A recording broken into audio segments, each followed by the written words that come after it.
Poleni sana na safari kote mlikotoka, tunajua mmetoka mbali. Nimekuja kwa ajili ya maadhimisho ya siku yetu muhimu, siku ambayo tulitarajia kukaa kwa pamoja, kuzungumza na kujadili agenda yetu. Sawa? Ndio. Kauli mbiu ya mwaka huu inasema haki na usawa, ukitoa umepata. Lakini sisi katika taifa hili tunaona swala la usawa kwetu halipo. Tuna wanawake wenzetu wengi ambao walitarajia kuja hapa kusoma, lakini mnafahamu yaliyotokea barabarani, yaliyowapata, na mpaka sasa hivi wanawake wengi wanaendelea kunyanyasika. Sawa? Ndio. Lakini pamoja na yote, niwapongeze sana mlioweza kufika leo hii.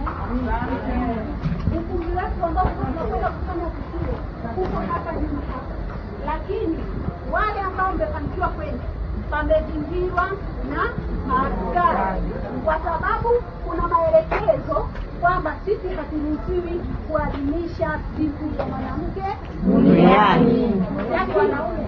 Kwa kuwa sisi wanawake wa Chadema tumeamua kusimama katika haki, katika kusema kweli, ninyi mkaonyesha mfano wa kufika eneo hili, na baada ya kufanya hivi bado tunaona tumezingirwa.